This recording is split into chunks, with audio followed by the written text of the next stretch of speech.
Hello বন্ধুরা, আমরা আজকে সকাল সকাল বেরিয়ে পড়েছি। তমলুক যাব বর্গভীমা মায়ের মন্দির দেখতে।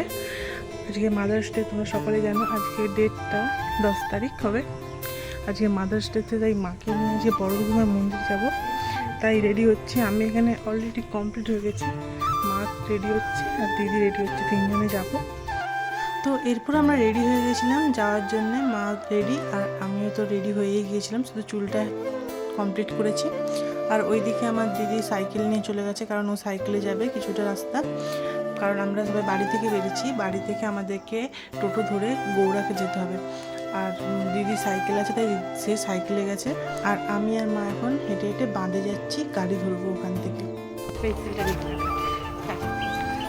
লাগিয়ে করা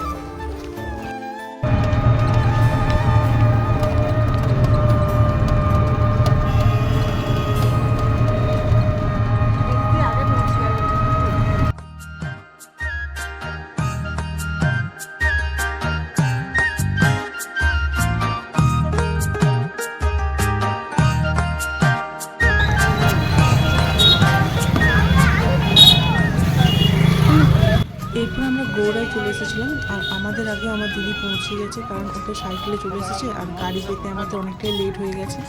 তাই আমরা পৌঁছানোর আগেই দিদি পৌঁছে গেছে। আর নেমে দেখছি বাসও চলে এসেছে, তাই বাসে তাড়াতাড়ি উঠে পড়েছিলাম। আমরা উঠেছি হলদিয়া বাসে, চন্দ্রকোনা টু হলদিয়া। তোমরা যারা এই ঘাটাল চন্দ্রকোনার দিক থেকে যেতে চাও, তমলুক বর্গভীমা মন্দির, তারা হলদিয়া বাসও ধরতে পারো, তমলুক বাসও ধরতে পারো। মন্দিরের সামনে তো বাস যায় না, তাই তোমরা মানিকতলা বলবে। মানিকতলা বললে ওরা তোমাকে এই জায়গাটায় নামিয়ে দেবে। আর মানিকতলা থেকেই তোমরা বর্গভীমা মন্দির যেতে পারবে। এটা মানিকতলা, চার মাথানি মোড়। তোমরা তোমাদেরকে নামাবে বাঁ দিকে। তোমরা ওই দিকে দেখতে পাবে অনেক টোটো স্ট্যান্ড দাঁড়িয়ে আছে, টোটো স্ট্যান্ডে অনেক টোটো দাঁড়িয়ে আছে। যে কাউকে জিজ্ঞাসা করলেই বলে দেবে ওরা যে মন্দির যাবে। ওরা তোমাদের বলে দেবে কোন টোটো যাবে মন্দিরকে, তোমরা সেই টোটো ধরে যেতে পারো। টোটোতে নিয়েছে 10 টাকা, আর ওইদিকে আমাদের বাসে নিয়েছে 50 টাকা করে, তিনজনের 150 টাকা। বেশি খরচ হয় না আসতে। আর তোমরা পারলে আসতে পারো এই মন্দিরে, খুব সুন্দর মন্দির। যারা ভাবছো সামনাসামনি কোনো ঘুরতে গেলে ভালো হয়, তারা এই জায়গায় আসতে পারো। কম খরচে মন্দিরে পুজো দিতে পারবে, একটু ঘোরা হবে, একটু মুড ভালো লাগবে। আর সেদিন যেহেতু মাদার্স ডে ছিল, তাই মাকে নিয়ে আমরা একটু পুজো দিতে গিয়েছিলাম। মা কখনো এই মন্দির দেখেনি, তাই মা যাবে করছিল অনেক দিন ধরেই। তাই আমি আর দিদি মিলে প্ল্যানিং করলাম যে চল তাহলে আজকের দিনে আমরা মাকে নিয়ে পুজো দিতে যাই। তাই কথা মতো বেরিয়ে পড়লাম। আর আমাদের যেতে খুব বেশি সময় লাগেনি, কারণ আমরা বেরিয়েছিলাম 9টা সাড়ে 9টার দিকে। আমরা গিয়ে ওখানে পৌঁছেছি 11:30টার মধ্যে আমরা পৌঁছে গেছি ওখানে। আর তোমাদেরকে ওখানে নামার সঙ্গে সঙ্গেই সবাই ঘিরে ধরে জুতো রেখে যাওয়ার জন্য, প্রসাদ কেনার জন্য আর ফুল নিয়ে যাওয়ার জন্য। তাই তোমরা একটু দেখে শুনে বুঝে নিয়ে দোকানে যেও।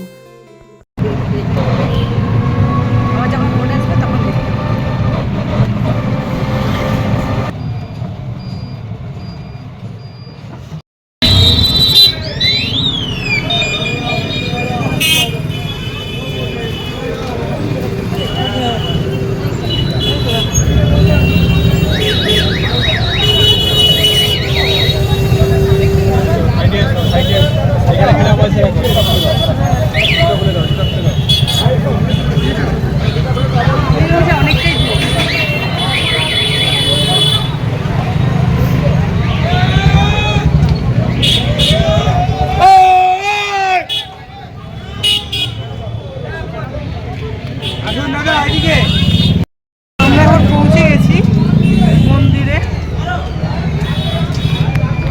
মা দিদি এখন ওখানে কেনাকাটি করছে।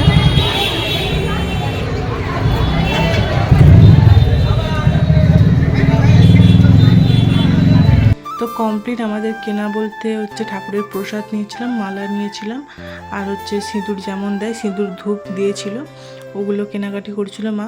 আর এদিকে পুষ্পাঞ্জলি হচ্ছে। আর সেরকম ভিড় ছিল ভালোই, দেখতেই পাচ্ছ কেমন ভিড়টা আছে, কিন্তু অতটাও ভিড় মনে হবে না কিছুক্ষণ পর।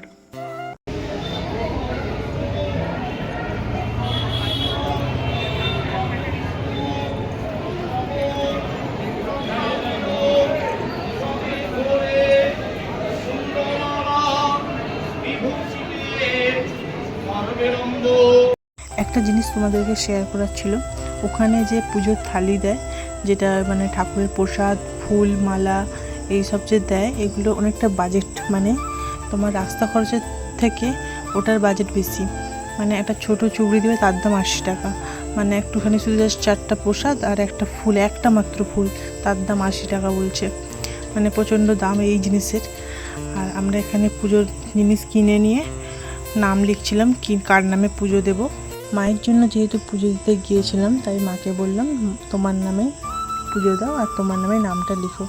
আর এদিকে এই টাইমটা মানে 11টার টাইম বা 12টার টাইমে ভালোই ভিড় ছিল, সবাই লাইন দিয়েছিল পুজো দেওয়ার জন্য। আমরা এদিকে নাম দিয়ে লাইন দিতে গিয়েছিলাম পুজো দেওয়ার জন্য, চারিদিকটা শুধু দেখছিলাম। তো এরপর দিদি লাইন দিয়েছিল আর আমি মাকে নিয়ে একটু মন্দিরের বাইরে গিয়েছিলাম, একটা জিনিস কিনতে ভুলে গিয়েছিলাম, হাতের ডুরি। তো সেই ডুরিটা আনতে গিয়েছিলাম। আর এসে দেখছি মন্দিরে ভালোই কাজ চলছে, মানে মন্দির আবার ভালো করে নতুন করে তৈরি করছে, মানে মন্দির ভাঙেনি, মানে মন্দিরটাকে আরও সুন্দর করে তৈরি করার চেষ্টা করছে। তোমরা দেখতেই পেলে, একটু আমি তোমাদেরকে দেখালাম ভিডিওর মাধ্যমে, কাজ চলছে মন্দিরের। আর এটা হচ্ছে মানত গাছ, এখানে মানে সবাই তার মানত পূরণ করার জন্য কাপড়ের মাধ্যমে গাছে বেঁধে দিয়ে যায়। আর এটা হচ্ছে ঠাকুরের পুকুর, মানে এই পুকুর থেকেই মাছ ধরে রান্না হয় ঠাকুরের জন্য। আর এইদিকে আমরা যে লাইন দিয়েছিলাম মন্দিরে যাওয়ার জন্য, আমরা মন্দিরের ভিতর ঢুকে পড়েছি, কিন্তু সেরকমভাবে ঠাকুরের ছবি নিতে দেয়নি।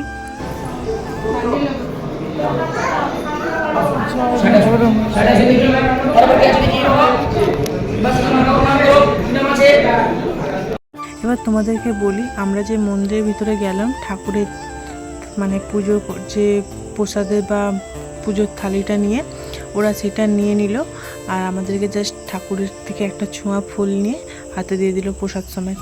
তো বাইরে এসে আমরা এবার পুষ্পাঞ্জলি দেবো বা অঞ্জলি দেবো, তার জন্য আমরা লাইনে দাঁড়িয়েছিলাম। এখানে হচ্ছে এটাই নিয়ম, মানে তুমি যে লাইন দিয়ে ঠাকুরের মন্দিরের ভিতরে ঢুকলে, ওখানে তোমার যে পুজোর থালিটা আছে ওরা ওটা নিয়ে ঠাকুরের পায়ে ছুঁয়ে তোমাকে আবার ব্যাক করে দেবে। তারপর তুমি বাইরে এসে ওখানে অঞ্জলি দেওয়া হবে, ঠাকুরমশাইরা আছে, তোমরা ওখানে দাঁড়াবে, ঠাকুরমশাইরা এসে অঞ্জলি দেওয়া হবে। এইদিকে আমাদের অঞ্জলি কমপ্লিট হয়ে গেছে, মানে পুষ্পাঞ্জলি দেওয়া হয়ে গেছে। আর কিছু নিয়ম আছে সেগুলো মা করছে, মানে বলি হয় মানে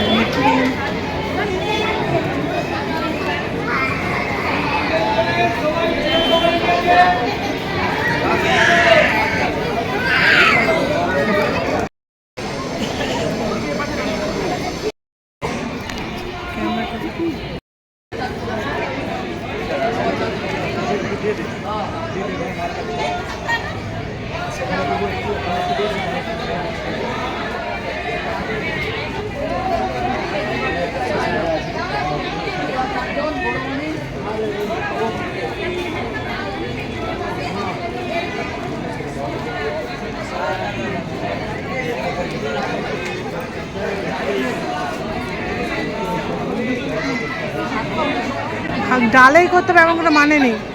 দড়ির এবার দড়িটা করে দাও, ডাল তুমি পাবে না, ডাল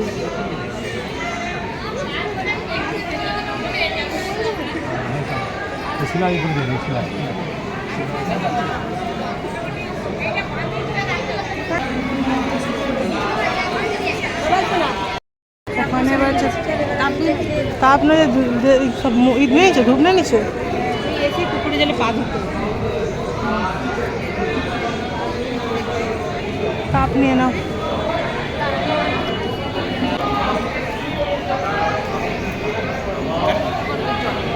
সবসময় জলে না মনে হয়। পূজা দেওয়া কমপ্লিট, ওই যে টুকুন কাটা হচ্ছে। তো এরপর আমাদের পূজা দেওয়া কমপ্লিট হয়ে যাওয়ার পর আমরা টুকুন কাটতে গিয়েছিলাম, খাওয়ার টুকুন। এখানে টুকুনের দাম প্রচুর বললেই চলে, এখানে যেহেতু মাছ খাওয়ায় তাই মাছ ভাত 120 টাকা প্লেট। নিরামিষ বলে কিছু নেই যে মাছ নিতে পারবে না, এরকম কোনো ব্যাপার নেই, তোমাকে মাছ নিতে হবে, সে তুমি যদি না খাও সেটা আলাদা ব্যাপার, কিন্তু 120 টাকাই প্লেট। আমরা অলরেডি খাবার নিয়ে এসেছিলাম বাড়ি থেকে, তারপরও আমরা টুকুন কেটেছি, ঠাকুরের প্রসাদ যেহেতু তাই ভাবলাম একটা টুকুন কাটা যাক, যেটা একটু সবাই মিলে ভাগ করে খেয়ে নেবো প্রসাদ। আর আমরা মাছ কেউ খাই না, আমরা 3 জনে নিরামিষই ভাত চেয়েছিলাম, কিন্তু বলছে মাছ না নিলে তাতেও তোমার 120 টাকাই দিতে হবে, আর নিলেও 120 টাকা। তো আমরা মাছ নিইনি, শুধু জাস্ট সবজি ভাত যেগুলো রান্না হয়েছে সেগুলো দিয়েছে। আর মা বাড়ি থেকে খাবার তৈরি করে নিয়ে এসেছিলো, পরোটা, আলু ভাজা, আর আমার ডালিয়া করেছিল, আর হচ্ছে ছোলা সিদ্ধ। ওইদিকে যেহেতু এক পঙ্গত খেতে বসে গিয়েছিলো, আমাদের বসতে দেরি হয়ে গেছিলো, তাই আমি আর দিদি মিলে ভাবলাম একটা ভিডিও শ্যুট করা যাক। মানে দিদি একটা রিলস বানাতে চাইছিলো, ইনস্টাগ্রামে ছাড়বে। তো তোমরা গিয়ে ওর ইনস্টাগ্রামে গিয়ে সার্চ করতে পারো, প্রিয়াঙ্কা সামন্ত, দেখতে পাবে ভিডিওটা, রিলসটা।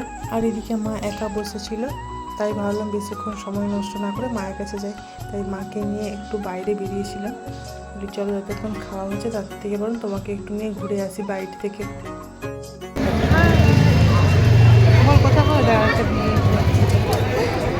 আর আমার এখন একটা খুব বাজে না ভালো বলবো ঠিক জানি না, মানে বাজে বললে চলে আবার ভালো বললেও চলে, মানে গাছ কেনার অভ্যাস হয়েছে।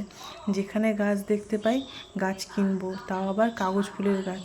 তো মন্দিরের সামনে একজন কাগজ ফুলের গাছ নিয়ে বসেছিল, তাও আবার একটাই ছিল, তাই আমি গাছটা দেখে কিনে নিয়েছি। এখন আমরা ডাব খুঁজতে বেরিয়েছি, ডাব খাবে, ডাব খোঁজার জন্য বেরিয়েছি। ডাব খাবে, এখন ডাব খুঁজতে বেরিয়েছি। নন্দী বসে আছে,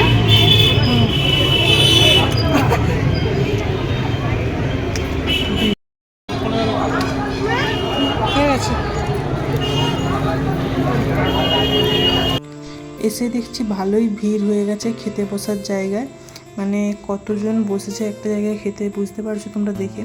তাই আমরা খাওয়ার সিদ্ধান্ত ক্যান্সেল করছি। আমরা ভেবে নিয়েছি যে খাবো না, টিফিন বক্সে পার্সেল করে নেব। কিন্তু ঝামেলা হয়ে গেছে, ওরা পার্সেল দেবে না। পার্সেল দেওয়ার লাইন আলাদা, মানে পার্সেল দেওয়ার কুপন আলাদা, আর হচ্ছে খেতে বসার কুপন আলাদা। আমরা খেতে বসার কুপন যেহেতু কেটে নিয়েছি, তাই আমাদেরকে পার্সেল দেবে না। অনেক রিকোয়েস্ট হাতে পায়ে মানে বললেই চলে।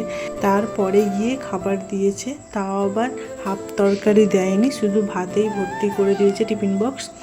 কিন্তু আমরা সেটাকে ভোগ ভেবে, ঠাকুরের প্রসাদ ভেবে খেয়ে নিয়েছি যা দিয়েছে সেটাকে। তার মধ্যে তো আমরা মাছ খাইনি, শুধু ভাত আর ডাল আর পায়েস আর কিছুটা তরকারি। এখন বাজে প্রায় 2:30টার মতো। আমরা একটু খাওয়া দাওয়া করে রেস্ট নিয়েছিলাম, মানে একটু বসেছিলাম, শুয়েছিলাম।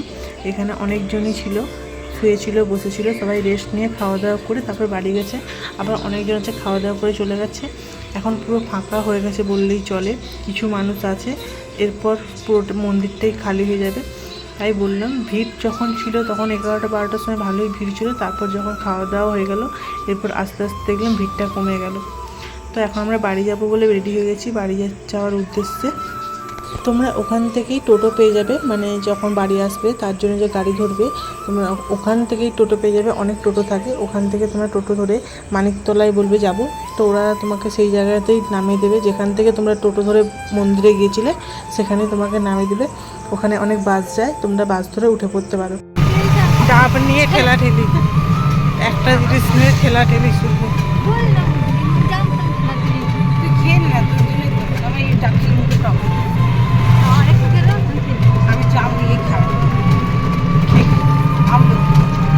ওখানে তো দিচ্ছিল না, আমি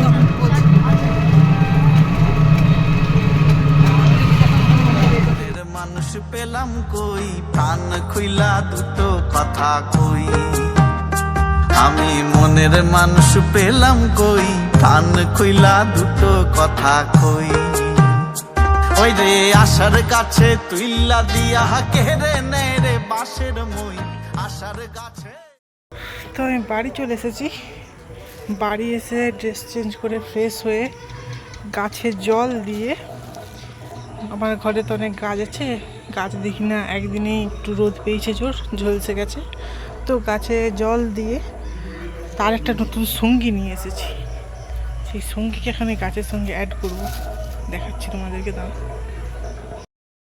এই হচ্ছে আমাদের নতুন সঙ্গী গাছেদের। এই যে আমার গাছ, এই যে চারিদিকে গাছ দেখতে পাচ্ছ। চেয়ারটাকে অ্যাভয়েড করো। এই যে আমার গাছ, গাছেদের নতুন বন্ধুকে নিয়ে এসেছি, তো তাকে আমি এখন অ্যাড করব। কাগজ ফুলের গাছ আমার খুব ফেভারিট। এটা আমি কিছুদিন রাখবো ওয়েদারের সঙ্গে নিজেকে মানিয়ে নেওয়ার জন্য, কারণ এখন যদি আমি আগে প্রতিস্থাপন করে দিই তাহলে হয়তো গাছটা নাও বাঁচতে পারে, তাই রিস্ক নেব না।